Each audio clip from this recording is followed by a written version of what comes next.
Միացյալ Նահանգների արևմտյան ափի նշանավոր համալսարաններում այսօր հազարավոր հայ երիտասարդներ են ուսանում։ Ինժեներներ, բժիշկներ, իրավաբաններ, ծրագրավորողներ, տվյալագետներ, դիվանագետներ, միջազգային իրավունքի մասնագետներ։ Իմ հանդիպումները նրանցից շատերի հետ հաստատում են համոզումս, որ այս ցերունդը Հայաստանից կտրված չէ։ Հայաստանին պետք է հանդես գալ շատ կարևոր նախաձեռնությամբ։ Միացյալ Նահանգների բոլոր համալսարաններում պետք է գույքագրել տարբեր մասնագիտություններով ուսանող մեր հայրենակից երիտասարդներին, հատկապես նրանց, ովքեր կապ են պահում Հայաստանի հետ եւ պատրաստ են ներգրավվել մեր պետության ծառայությանը։ Պետք է հստակ պատկերացնենք ինչ գիտելիք, ինչ փորձ, ինչ լեզուներ, ինչ մասնագիտություններ ունեն կուտակած այս փայլուն երիտասարդները։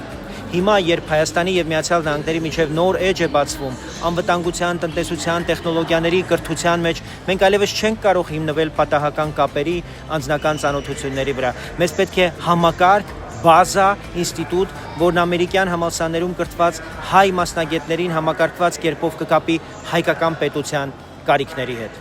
Մեր հակառակորդները միլիարդներ են ծախսում, որ իրենց երիտասարդները սովորեն արտերկրում եւ հետո ծառայեն իրենց պետությանը։ Մենք այդ ռեսուրսը Սփյուռքի շնորհիվ արդեն ունենք, գրեթե անվճար։ Մնում է մի բան՝ դա դարձնել գիտակցված քաղաքականություն։ Սա սոսկ Սփյուռքի մասին հուզիչ պատմություն չէ, սա Հայաստանի սուվերենության, պետության կայացման եւ անվտանգության մասին ռազմավարական որոշում է, որը կամ կընդունենք, կամ հերթական հնարավորությունը կկորցնենք։